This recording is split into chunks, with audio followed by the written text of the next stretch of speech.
Salve, salve, meus amigos. Bom dia, boa tarde, boa noite, meus amigos. O Fluminense elimina a Inter de Milão. BC acertou mais uma aposta. Já já vai sair o BC aposta aí de Real Madrid, Juventus, Borussia e Monterrey, belezinha? BC invicto até agora, né? Até agora invicto no BC apostador, hein? Invicto.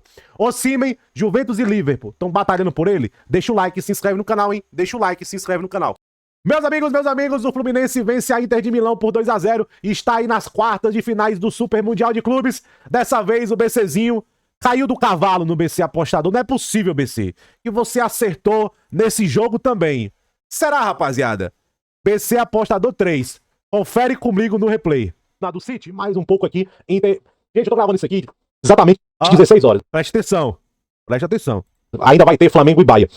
Por incrível que pareça, dos brasileiros que vão enfrentar europeus aí, talvez o que eu... se você imaginar, vai ter Palmeiras ali, e Botafogo, Flamengo e Bahia, Fluminense e Inter. Eu acho que a maior chance de uma zebra a favor de um clube brasileiro é esse Fluminense aqui. Aí, qual foi as apostas, BC, que você fez? Qual foi as apostas? O mais sentindo nesse jogo. Eu vou apostar no jogo duro, por exemplo. Menos 2.5 gols, pagando 1.66. Menos 2.5 gols, pagando 1.66. Ou eu vou apostar também Inter de Milão. Essa é mais arriscada, vão de leve. Inter de Milão, menos 1.5. Inter de Milão, menos 1.5. A Inter de Milão fazia apenas de um gol pra baixo. Ou 0, um gol. Um gol na... O BCzinho segue invicto, my friends. O BCzinho segue invicto. Rapaziada, ó, lembrando, tá? Esse pós-jogo eu vou fazer muito mais levando pra Inter de Milão. Amanhã, no canal do BC, eu vou fazer mais pro Fluminense, tá? Essa análise vai muito baseada na Inter de Milão, porque é BC Fute Europa. A gente vai falar de Leone, Calhanoglu, da Inter de Milão, a gente vai falar de contratações, porque tá precisando de um sangue novo. A Inter já tá, pra você ver, no segundo tempo que a Inter colocou um sangue novo, até o que tava muito ruim ficou menos ruim. Então a Inter vai ter que fazer isso. Então, rapaziada, muita coisa de Fluminense eu vou fazer amanhã no canal do BC Futebol Nacional. Link na descrição. Tranquilo? Aqui é muito mais na Inter. Baseado na... Obviamente, vamos falar do jogo. Vamos falar da Inter. Rapaziada, eu já esperava uma Inter mais lenta. Eu já esperava uma Inter controladora. Eu até falo controladora. Lenta, sentindo o jogo. Eu não esperava uma Inter bem. Vocês viram aqui no BC Apostador 3. Agora eu não esperava tão mal. Obviamente o brasileiro ele vai querer romantizar esse jogo, né? Gente, novamente, o Fluminense fez a estratégia. Eu até falo no BC Apostador que o Fluminense ia fazer a mesma coisa que fez contra o Borussia Dortmund. E foi exatamente a mesma coisa. Eles vieram com 3 zagueiros, eles espelharam a Inter, espelharam, marcação homem a homem, méritos do Renato. A mesma coisa contra o Borussia Dortmund. Vamos espelhar os caras, 3 no meio campo e é isso. Aí, obviamente, um gol no começo do jogo. Cara, você vê que a Inter entrou totalmente desligada, mole, porque, cara, é uma sequência de erros de pé de ferro enorme. Lenta, mole, o Bastoni com o pé mole, a bola bate no Bastoni, quica na área, dando 1-0. No comecinho do jogo. Aí você viu a Inter lenta, burocrática, pragmática, lenta, burocrática, pragmática. E, cara, e o Fluminense, velho, jogando com o coração na ponta da chuteira. Cada duelo, cada entrada. O Fluminense... Teve uma hora, assim, do jogo que o Fluminense meio que perdeu medo. Vamos tentar pressionar um pouco mais alto. A Inter tinha um pouco mais a posse de bola, até terminou com mais posse de bola no primeiro tempo, ó, 66%. No total, foi 68% de posse pra Inter. A Inter finalizou mais e tudo, mas mais no segundo tempo. Ó, 5 pra cada lado, você vê. No primeiro tempo. No segundo tempo, o jogo... É que o Fluminense teve que segurar um pouco mais o jogo. E a Inter lenta, o time sofreram muito ali com as condições do jogo. Gente, foi nesse estádio aí que o Benfica ganhou do Bayern. Foi nesse estádio aí. Então, o jogo muito... A Inter jogava mal. A Inter tava mal. Só o Barella queria jogar. Só o Barella queria jogar. Então, muito burocrático. E o Fluminense, cara, Nonato pegava o seu... Nos erros ali que tinha algum lance de perigo, que o Fábio fez uma defesa no primeiro tempo, foi quando a marcação do Fluminense meio que desajustava. Rapaziada, falar pra vocês. O Fluminense fez uma partida de muita aplicação, papapá, fez. Mas eu não achei, por incrível que pareça, eu não achei o Fluminense tão organizado. Por exemplo, contra o City, eu acho que esse time do Fluminense vai sofrer, ó. Vamos ver se o City vai passar, né? Vamos ver se o City vai passar. Mas vai sofrer bem mais que contra a Inter. E a Inter mal, lenta, burocrática. O Lautaro, cara, gente, o Marcos Thuram. Eu falei, cara, eu sou um micro-ondas se o Marcos Thuram estiver jogando 100%. O Marcos Thuram tá correndo torto. Dumfries, cara. O Dumfries, nossa, velho, o Dumfries tava horroroso. Muito mal. Volta pro segundo tempo, time lento ainda. O Fluminense dá uma igualada ali. Aí quando começa a entrar o sangue novo. Sucite, Luiz Henrique, Carbone. Aí o Renato Gaúcho fez certo. Lima, Hércules, porque ele viu a Inter colocando sangue novo. Aí entrou o Expósito. 20 minutos do segundo tempo, o jogo tava muito igual ali ainda. Tava muito igual. O Fluminense teve melhor. O Fluminense, até uns 20 minutos do segundo tempo, mais perto de fazer o segundo gol. A sensação inteira do jogo era que o Fluminense estava mais perto de fazer o segundo do que a Inter de empatar. Essa era a sensação o jogo todo. Só que, quando foi ali 70 minutos, aí o Fluminense também deu uma caída. Aí o Fluminense deu uma caída, fisicamente. O Fluminense deu uma caída, aí o sangue novo começou a Inter começou a aparecer e a Inter jogou menos ruim. Aí o Fábio defendeu, bola na trave, o De Vrij perde uma chance.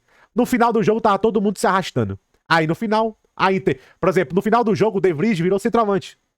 O De Vrij virou um atacante, tava dentro da área direto o De Vrij. Aí no contra-ataque, o Hércules vai lá e mata o jogo. Mas a Inter jogou muito mal. A Inter tava morta, cansada, a Inter sentiu a temporada.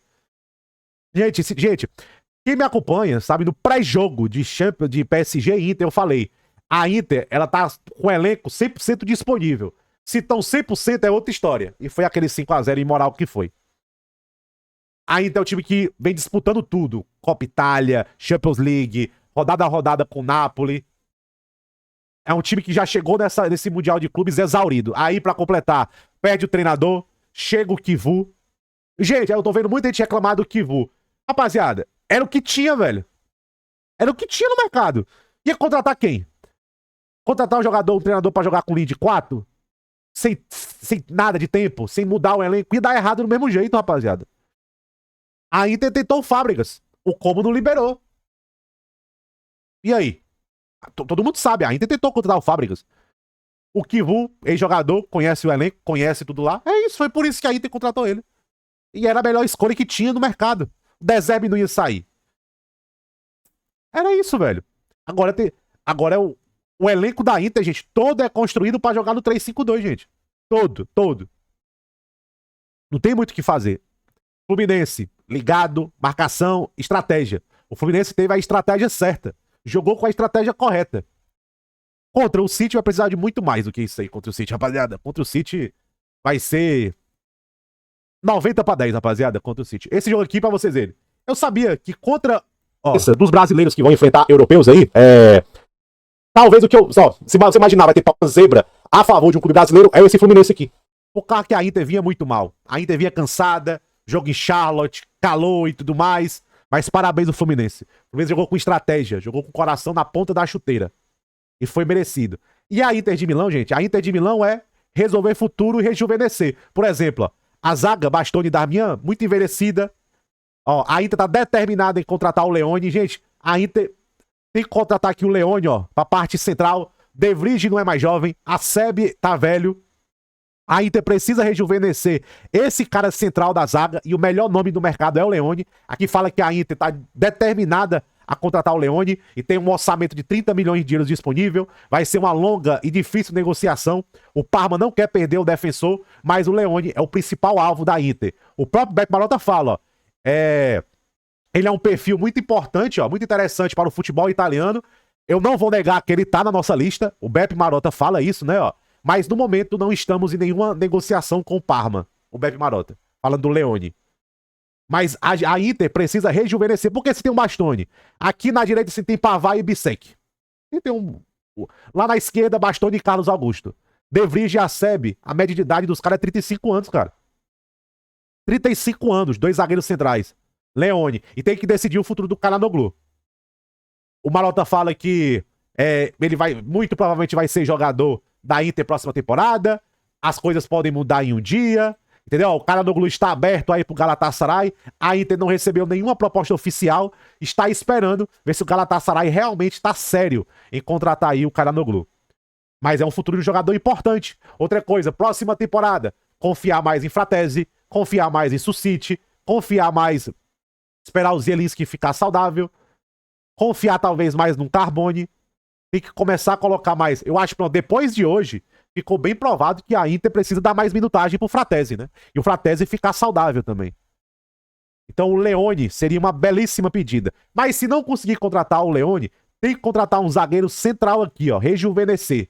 E próxima temporada, usar mais os jovens, rodar mais com os jovens. Porque mesmo o Simone Inzaghi rodando, lembra que o Simone Inzaghi é um treinador que roda muito o elenco. Mesmo assim, o time chegou exaurido nesse Super Mundial. A temporada da Inter, gente, ela não é ruim, mas também ela não é boa. Final de Champions, quase campeão italiano, semifinal de Copa Itália, perdeu agora pro Fluminense. A temporada, se você analisar os resultados, ela é frustrante. Ela é uma temporada frustrante pra Inter. Mas o elenco ainda é bom, um elenco saudável. Eu acho que entrou um bom sangue novo, com o Luiz Henrique, Sucite, o Pio Espósito, que se machucou, o moleque. Tá entrando um sangue novo, já com um elenco muito estabelecido. E tem que confiar nessa molecada. Pra saber usar os veteranos na hora certa. Saber usar os veteranos quando tiver com mais perna. Esse é o segredo da Inter. Rapaziada, Victor Osimhen, meus amigos. Liverpool e Juventus, vão batalhar por ele? Rapaziada, sai alguma notícia do Osimhen, Liverpool, Juventus, eu recebo de 10 a 15, sei lá, no Twitter, no Instagram, me marcam no WhatsApp, Osimhen, me marcam no Telegram, impressionante, cara. É legal ver essa admiração que o pessoal tem pelo Osimhen. Osimhen é punk, velho. Osimhen é um problema pra zaga. Eu gosto do perfil de atacante do Osimhen, rapaziada. Garantias e aquele atacante que talvez ele entre no bolso do zagueiro, mas ele vai dar trabalho. O zagueiro pode até colocar ele no bolso, mas não vai dobrar. Não, ele vai ter trabalho pra botar no bolso. Ele vai trabalhar pra botar o Osimhen no bolso. E eu gosto de centroavante com esse perfil, cara. Centroavante que dá trabalho pra zagueiro. Enfim, rapaziada, eu vou começar com o Liverpool. Depois, Juventus, belezinha?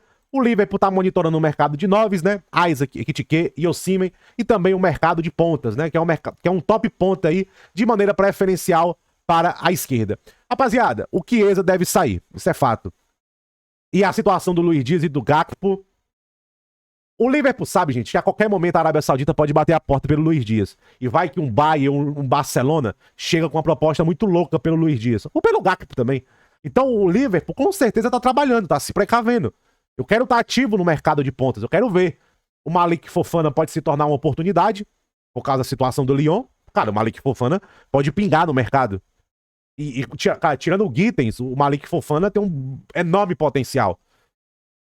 Por exemplo, eu acho um jogador que o Liverpool... É porque talvez não seja o momento ainda. Mas o Chad do Brent foi um pra ficar de olho. Gordon, Morgan Rogers, o Lukman. O que tem aí? Nkunku?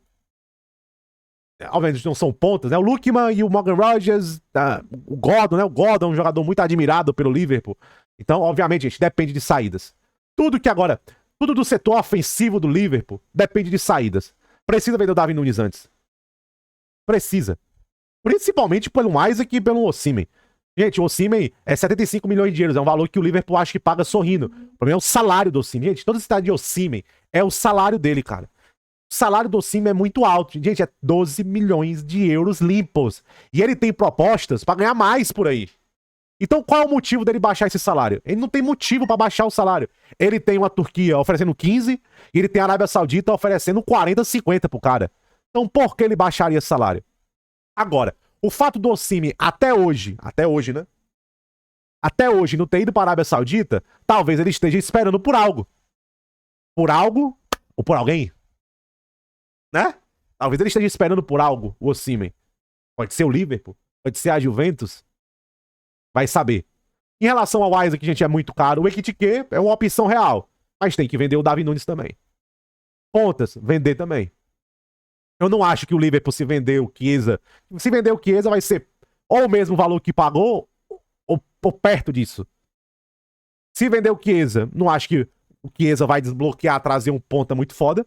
Se vender o Luiz Dias, eu acho que o Liverpool vai bater na porta do Newcastle pelo Gordon. É certeza. Certeza. Agora, o Osimhen, gente, cairia como uma luva no Liverpool. Isaac, o Ekitike. Cara, qualquer 9, gente, que joga do lado do Wirtz, ele é premiado pela magia. Ele é magicado. Ele é hipnotizado. Qualquer jogador... Só um minuto, rapaziada. Qualquer jogador que jogue perto da magia vai se beneficiar. Imagina um cara do calibre e do nível e de garantias como é o Osimhen. Claro que cai muito bem. É imoral. Gente, o Osimhen, ele... Qualquer sistema, modo 9, ele cabe, velho. O jogador como o Osimhen, gente, é o treinador que tem que dar um jeito. E ele cabe. Ele cabe no United, ele cabe no Chelsea, ele cabe no Liverpool, no time... Tá, gente, por incrível que pareça, o único time hoje que o encaixe do Osimhen é ruim é o PSG. Pelo jeito que o PSG joga, é o único time que o Osimhen não se daria bem. É a bola, né? Literalmente é a bola. Fazer o quê? Então, rapaziada, é muito complicado, belezinha? É muito complicado. E a Juventus, né? A Juventus tá fazendo um movimento sério pelo Osimhen. Contatos aconteceram nesse final de semana, né? Pra ter a sua aprovação pra transferência. A Juventus quer conseguir o sim do jogador antes de negociar com o Napoli. O objetivo da Juventus é ter o sim do atacante e depois se mover a salário e a multa com o Napoli. Gente, o Napoli tem uma multa de 75 milhões de euros. Só que só para clubes fora da Itália. Pra dentro da Itália, dizem que o De Laurentiis vai pedir mais dinheiro. Aí é uma complicação. Se o De Laurentiis aceitar jogar pela multa, beleza. Mas aqui, rapaziada, depende da saída do Vlahovic. Porque, cara, vamos desistir do Kolo Muani. Não vamos mais tentar permanecer o Kolo Muani. Mesmo assim, cara, em questão de orçamento, você vai manter, cara, quase 30 milhões de euros limpos por um ano. A Juventus vai fazer isso? Tem caixa pra isso? Ou vai desmantelar o resto do elenco? Não adianta nada você ter o Osimhen, Vlahovic e o meio pra trás desequilibrado. Não adianta nada. Agora, vendi Vlahovic. Um milhão dos milhões, por isso que eu falo. É uma contratação nível Juventus. O Osimhen, gente, outra coisa, torcedores da Juventus. O Osimhen na Itália, vocês já viram que ele é capaz. Não precisa falar muita coisa, né? Então, esse aqui é um atacante nível Juventus. Eu sempre falo, a Juventus tem que contratar jogador nível Juventus. Juventus. E o Osimhen é um jogador nível Juventus. Belezinha? Então é isso, rapaziada. Aqui, rapaz, a Juventus tem dois grandes problemas. Vender o Vlahovic e negociar com o De Laurentiis. São duas dores de cabeça, rapaziada. Duas situações complicadas. É muito difícil. Juventus e Osimhen é muito difícil, mas não impossível. Mas não impossível. Eu acho que os caras querem tentar. Cara, gente, ó, presta atenção. Ó, dizem que o salário do Jonathan David é 8 milhões de euros com bônus. O salário do Osimhen é 12, gente. Você quer pra gastar quase 8 no Jonathan David? Vamos fazer um movimento pelo Osimhen e tentar se livrar do Vlahovic. Eu faria isso, se fosse a Juventus, mas é bem complicado. É bem complicado.